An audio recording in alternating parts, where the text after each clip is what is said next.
Costly third-party punishment is the act of sacrificing something to intervene against a wrongdoer who hasn't harmed you directly.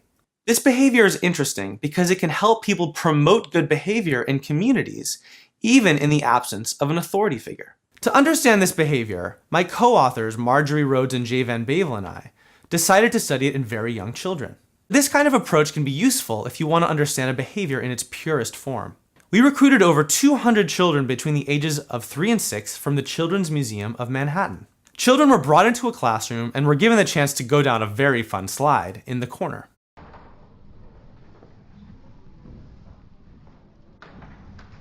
Then they learned that another child, let's call her Stacy, had been in the room earlier that day and had been asked to hold another child's drawing while she went to the bathroom.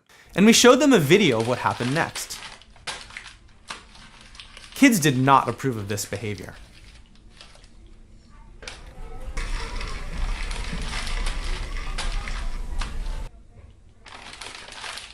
When he held it. Yes, that's right, he crumpled the picture. He crumbled up his picture. I ripped it. He ripped it. Was what he did okay or not okay? Not okay. Not okay. Not. How bad was it? Was it very bad, pretty bad, or just a little bad? Pretty bad. A little bad. Little bad. Should Jim get in trouble for what he did? Yeah. No. Yeah. Then came a big decision. We told all the kids that Stacy had said she wanted to come back later in the day to play on the slide. And we handed them a sign and gave them a choice. If they placed the open sign on the slide, then they could go down again, and Stacy could too. But if they put the closed sign on the slide, then Stacy couldn't go down, but they couldn't either. In this way, we made it so that it was costly to punish Stacy. Some kids had a harder time making this decision than others.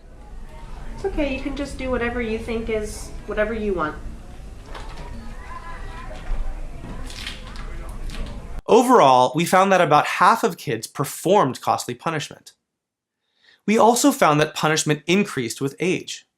While around 30% of kids aged 3 to 4 closed the slide, more than twice as many 5 to 6-year-olds did. This isn't the only thing we found. In a follow-up experiment, we tested what happens when kids feel a sense of authority. We randomly assigned half the participants in this experiment to receive a sheriff's badge. Some kids took the badge very seriously. Do you kind of feel like you're the boss? Yeah. We found that when kids were in this position of authority, they punished Stacy more when they believed she was a member of their museum than when they believed she was a member of the Boston Museum.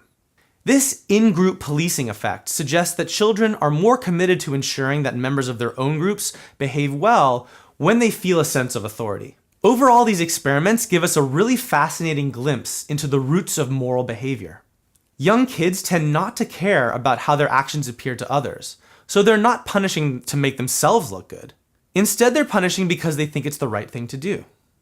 In other words, humans are predisposed to care about how the people around them are acting, and to do what they can to encourage good behavior. This basic human tendency is what allows us to maintain functional societies. By calling out bad behavior when we see it, we maintain a high standard of behavior in our communities, and ultimately this makes everybody behave better.